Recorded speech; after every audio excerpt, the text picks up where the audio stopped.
नमस्कार दोस्तों, स्वागत है आप सभी का हमारे वीकली करंट अफेयर्स के डिस्कशन में। आज हम जून के थर्ड वीक के वीकली करंट अफेयर्स का डिस्कशन करेंगे।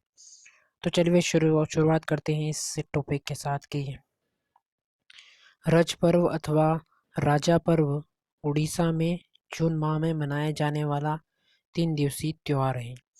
भूमि और फसल से जुड़े इस त्यौहार में धरती माता की विशेष पूजा की जाती है।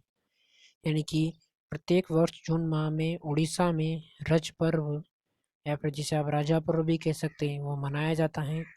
इसमें फसल और भूमि से जुड़े त्योहार में धरती माता की पूजा की जाती है। इस त्योहार में धरती माता की पूजा की जाती है, जैसा कि चित्र में दिखाया जा रहा है या फिर दिखाई दे रहा है कि किस प्रकार से धरती माँ की पूजा की जा रही है। ठीक है, तो आज के पहले क्वेश्चन की ओर अब हम बढ़ते हैं। इस टॉपिक को कंप्लीट करने के बाद हमारा जो पहला टॉपिक है वो कुछ इस प्रकार है। पहला क्वेश्चन कि जलगोना केले को जीआई टैग कब मिला? 2015, 2010, 2016 या फिर 2020 में? तो इसका जो करेक्ट ऑप्शन होगा वो होगा ऑप्शन नंबर ब, यानी कि 2016 में जलगोना नाम के केले को जीआई टैग मिला। ठीक है, अब हमारा जो सेकंड क्वेश्चन है वो है कि दगमारा हाइड्रो इलेक्ट्रिक परियोजना कहाँ है? दगमारा हाइड्रो इलेक्ट्रिक परियोजना कहाँ है? तो इसका जो करेक्ट ऑप्शन होगा वो होगा ऑप्शन नंबर ए, बिहार में स्थित है दगमारा हाइड्रो इलेक्ट्रिक परियोजना। ठीक है, ये हमारा दूसरा क्वेश्चन कंप्लीट होता है। अब हम बढ़ते हैं आगे हमारे तीसरे क्वेश्चन की ओर, जो कि है कि नेशनल ज्योग्राफिक पत्रिका पहली बार कब जारी की गई थी? तो इसका जो करेक्ट ऑप्शन होगा वो होगा 1998 या फिर 1888 या फिर 1988 या फिर 1898, इनमें से एक इसका करेक्ट ऑप्शन होगा। तो इसका जो करेक्ट ऑप्शन है वो है 1888 में नेशनल ज्योग्राफिक पत्रिका पहली बार जारी की गई थी। तो ये हमारा तीसरा क्वेश्चन कंप्लीट होता है। अब हम आगे बढ़ते हैं हमारे चौथे क्वेश्चन की ओर, जो कि है कुछ इस प्रकार कि किस महासागर को विश्व का 5वां सबसे बड़ा महासागर कहा जाता है? क्या वह पैसिफिक महासागर है, क्या वह दक्षिणी महासागर है, क्या वह अंटार्कटिका महासागर है, या फिर क्या वह अटलांटिक महासागर है?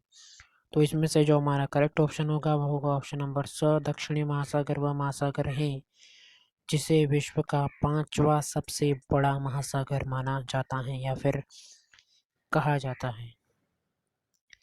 ये हमारा चौथा क्वेश्चन कंप्लीट होता है। अब हम बढ़ते हैं पांचवें क्वेश्चन की ओर, जो कि है कि कोसी नदी एक सीमा पार नदी है जो कहाँ से बहती है? तो यह नदी बहती है तिब्बत से, भारत से और नेपाल से, यानी कि उपरोक्त सभी जगहों से बहती है कोसी नदी, तिब्बत, भारत और नेपाल से।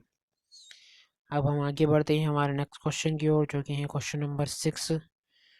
कुछ इस प्रकार है कि वर्ल्ड गिविंग इंडेक्स में भारत की रैंक क्या है? क्या 14वीं रैंक है, क्या 10वीं है, या एक नंबर पर है, या फिर 41? तो वर्ल्ड गिविंग इंडेक्स में भारत की जो रैंक बताई गई है वो है 14 नंबर, 14वें नंबर पर है भारत। चैरिटी एंड फाउंडेशन की स्थापना कब की गई थी? तो इसकी स्थापना की गई थी 1974 में की गई थी। Charity end fund and charity and foundation की स्थापना। हमारा जो आठवां क्वेश्चन है वो कुछ इस प्रकार है कि संयुक्त राष्ट्र सुरक्षा परिषद का मुख्यालय कहाँ पर है? हमारे जो ऑप्शन है वो है लंदन, न्यूयॉर्क, पेरिस, जिनेवा। तो इसमें से जो हमारा करेक्ट ऑप्शन होगा वो होगा ऑप्शन नंबर स, न्यूयॉर्क में स्थित है संयुक्त राष्ट्र सुरक्षा परिषद का मुख्यालय, और संयुक्त राष्ट्र सुरक्षा परिषद भी वहीं स्थित है।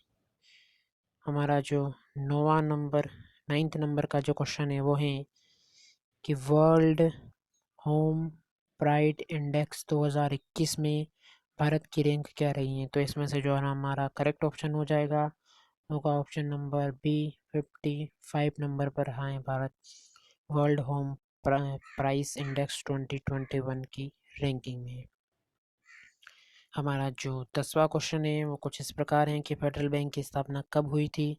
तो इसमें जो हमारा करेक्ट ऑप्शन हो जाएगा वो हो जाएगा ऑप्शन नंबर ए 23 अप्रैल 1931 को हुई थी फेडरल बैंक की स्थापना।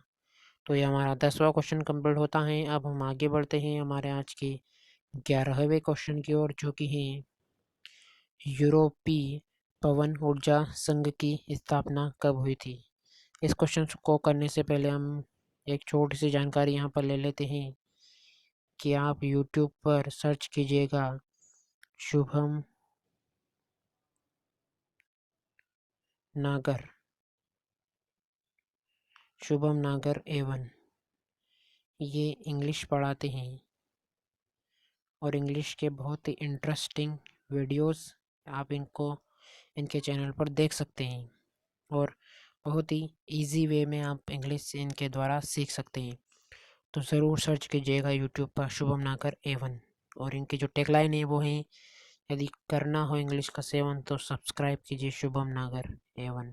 ठीक है, तो ज़रूर सर्च कीजिएगा इंग्लिश पढ़ने के लिए शुभम नागर A1 चैनल को यूट्यूब पर। ठीक है, अब हम आगे बढ़ते हैं हमारे 11वें क्वेश्चन की ओर, जो कि है कि यूरोपीय पवन ऊर्जा संघ की स्थापना कब हुई थी। तो इसका जो करेक्ट ऑप्शन होगा ऑप्शन नंबर ब, यानी कि 1982 में हुई थी यूरोपीय पवन ऊर्जा संघ की स्थापना। अब हमारा जो आज का 12वां क्वेश्चन है वो कुछ इस प्रकार है कि घर घर राशन योजना किसके द्वारा शुरू की गई है। क्या वो IDBI बैंक द्वारा, क्या ICICI बैंक द्वारा, या फिर IDFC फर्स्ट बैंक द्वारा, या फिर ऑप्शन नंबर द, इनमें से कोई नहीं। तो हमारा जो करेक्ट ऑप्शन हो जाएगा वो होगा ऑप्शन नंबर ब, IDFC बैंक द्वारा शुरू की गई है घर घर राशन योजना। ठीक है, तो यह हमारा 12वां क्वेश्चन कंप्लीट होता है। अब हम आगे बढ़ते हैं हमारे 13वें क्वेश्चन की ओर, जो कि कुछ इस प्रकार है कि फैम योजना कब शुरू की गई थी। तो इसका जो करेक्ट ऑप्शन होगा वो होगा 2015 में शुरू की गई थी फैम योजना। ठीक है, ये हमारा 13वां क्वेश्चन कंप्लीट होता है। अब हम आगे बढ़ते हैं 14वें क्वेश्चन की ओर। हमारा जो 14वां क्वेश्चन है कि 47वां G7 शिखर सम्मेलन कब आयोजित किया गया था। तो इसका जो करेक्ट ऑप्शन है वो है ऑप्शन नंबर ए, 11 से 13 जून के दरमियान किया गया था G7 शिखर सम्मेलन के 47वें संस्करण का आयोजन। ठीक है, तो ये हमारा 14वां क्वेश्चन कंप्लीट होता है। आगे हमारा 15 नंबर का क्वेश्चन है वो कुछ इस प्रकार है कि CPAP डिवाइस जीवन वायु किसके द्वारा विकसित की गई है। तो इसका जो करेक्ट ऑप्शन होगा वो हमारा IIT रोपड़ द्वारा स्थापित की गई है CPAP डिवाइस।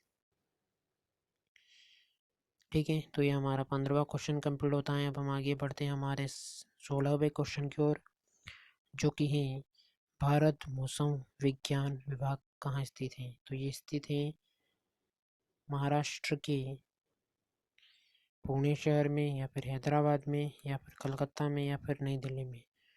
तो इसमें से जो हमारा करेक्ट ऑप्शन हो जाएगा वो होगा नई दिल्ली। अब हम आगे बढ़ते हैं हमारे 17 नंबर के क्वेश्चन की ओर, जो कि कुछ इस प्रकार है कि जर्दालू आम को GI टैग कब मिला था। 17 में, 18 में, या फिर 19, या फिर 20 में। तो इसमें से जो हमारा करेक्ट ऑप्शन हो जाएगा वो कुछ इस प्रकार हो जाएगा कि 2018 में जर्दालू आम को मिला था GI टैग। हमारा 18 नंबर का क्वेश्चन है कि राजा पर्व कहाँ का एक त्योहार है। तो इसमें जो हमारा करेक्ट ऑप्शन होगा वो होगा ओडिशा का त्योहार है राजा पर्व। अब हमारा जो सेकेंड लास्ट क्वेश्चन है वो है कि मास्क फ्री होने वाला दुनिया का पहला देश कौन सा है। यानी कि कोविड-19 बीमारी के बाद हर देश में मास्क पहनना ज़रूरी कर दिया गया था। तो मास्क फ्री होने वाला विश्व का पहला देश कौन सा बना है जहाँ पर टीकाकरण का लक्ष्य हासिल कर लिया गया, उसके बाद उसे मास्क फ्री घोषित किया गया। तो उसे इजराइल वह देश है जिसे मास्क फ्री घोषित किया गया है। पुलित्ज़र कहाँ दिया जाता है, यानी कि पुलित्ज़र पुरस्कार कहाँ दिया जाता है। तो इसका जो करेक्ट ऑप्शन है वो है USA, यानी कि संयुक्त राज्य अमेरिका में। ऑप्शन नंबर बी इस करेक्ट ऑप्शन की USA यानी कि संयुक्त राज्य अमेरिका में दिया जाता है पुलित्ज़र पुरस्कार। तो ये हमारे वीकली करंट अफेयर्स कंप्लीट होते हैं जून माह जून मास के तीसरे वीक की। धन्यवाद, शुक्रिया।